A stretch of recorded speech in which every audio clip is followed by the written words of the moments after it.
A 911 call where nothing made sense. Things were ducked from the beginning. A woman named Carol dials 911 and claims that somebody's inside her house.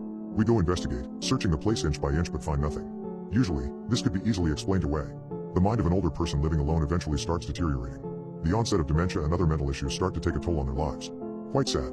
However, this woman is only 24. In other words, the probability of this all being inside her head is extremely unlikely. She also seemed to be distraught by this whole situation. Why would she be acting?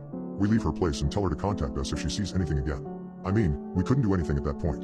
We were somewhat surprised when we got another call from her the very next day. We drive down there and search the house again. We find nothing. Again. The problem is, the house seems different this time. Almost as if there was some subtle detail that made it a separate place from the one we were in yesterday. My partner, Beck, says that he noticed it as well, but doesn't quite understand what's wrong. We decide not to say anything about this as we tell Carol that we came up with nothing. However, she tells us to stay. I recorded him, she says. She takes out her phone and tells us to watch the video that she's pulled up. It was footage of her in the house. She's running around, breathing frantic. And then we see him. A large figure, covered head to toe in what appears to be a black bodysuit. He lumbers towards the camera as Carol screams and ducks into a room, locking it from the inside. There are a few bangs on the door before we can hear footsteps walking away.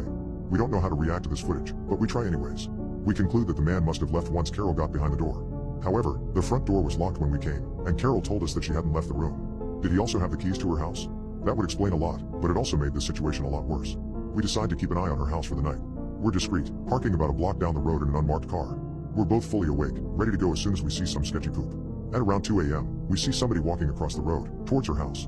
However, it isn't the man. It's Carol herself. Beck and I must have had the same look on our faces. What the duck? We get out of the car and make our way over there, knocking hard on the front door. However, nobody answers. We can see lights flicking on and off intermittently, but we're not sure what that's supposed to mean. Was she trying to tell us to leave? We get a call from dispatch a few moments later. They're telling us that Carol has called 911 again, saying that there are now multiple people in her house. They ask if we need backup. We say yes. Without another moment of hesitation, we force the door open and barge in. The living room lights still flicker on and off, but we see the light switch and nobody is touching it. We call out for Carol, but nobody responds. The place is dead quiet. I can see the neighboring houses starting to turn on their lights from the commotion. We rush up the stairs and start sweeping each room. But there's nothing. Once again, we search the place inch by inch, but nothing is in there, not even Carol, whom we saw enter a few moments earlier. As I pace around in petrified confusion, Beck speaks up. There are rooms here that shouldn't be. What the hell are you talking about? I ask in response. I've been counting, he says. There were 9 total the last time we came. There are 10 now.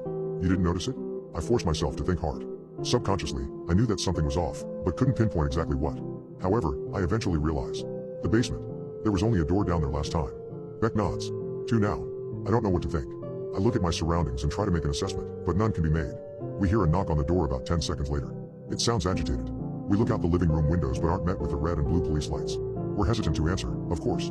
I decide to take a step forwards, but Beck pulls me back. He looks at me and shakes his head, whispering, "We left the door open, remember?" He was right. My radio starts crackling. Another call from dispatch. They're telling us that we need to leave the house immediately. That Carol called again, saying we were going to die, in a deathly monotone voice. The knocking has stopped, but we can hear footsteps in the basement. Something is in here with us. We've decided that this was enough. We needed to get the duck out of here. As we start descending the steps, we hear a voice coming from the kitchen. Carol comes out, blocking our path to the door. She looks detached, with blank, beady eyes staring right at us. "Did you find him?" she asks, without any semblance of emotion in her voice. "I think he might be in the basement. Why don't you go check?" Beck and I are frozen in shock. She just keeps looking at us, gesturing towards the basement door now and then. The footsteps down there sound like they're running in circles now. We ignore her request, abruptly brushing past her and bolting out of the front door. The backup still isn't here, so we decide to just get into our car. However, we see somebody down the street peering through our driver's side window. He's large, dressed in what appears to be a black full-body suit. He looks away from the window and directly at us. It's hard to tell from this far, but the suit doesn't seem to have any eye holes. Beck speaks up. "Sir, please step back from the vehicle." His voice cracks in the middle of the sentence. He's terrified. As soon as Beck stops talking, the figure starts running toward us. It's fast. Too fast. In the time that it takes for us to pull up our guns, we've realized that it's moved past us, into the house. We waste no more time, running into the car, locking the doors, and waiting until backup arrives. When it finally does, we're extensively questioned while what appears to be a SWAT team searches the house. However, it isn't the police chief asking us. Instead, it's some guy in a suit that we've never seen before. He asks us things like how many doors were there in the house? And what did Carol look like, exactly? And did we ever see a man with one eye wandering around? We answer inconclusively to pretty much all of them. We have no idea what the hell's going on. At one point, we see SWAT members carrying multiple stretchers outside and loading them into their trucks. Not an ambulance, mind you, but their truck. Eventually, the man who was questioning us told us to go home and report to our station as usual. He tells us not to worry about what we've seen here. I don't know how he expects us to do that. We drive back to the station in complete silence. As we park, Beck finally lets out a sigh. "Jack is effing crazy, dude." I look at him in confusion. What are you talking about? Who the hell is Jack? He reciprocates an equally confused stare at me. What the hell are you talking about? The dude who owns the house. What? It was a lady named Carol. How'd you forget already? We hold each other's chaotic gaze for what feels like a minute. But we say nothing further.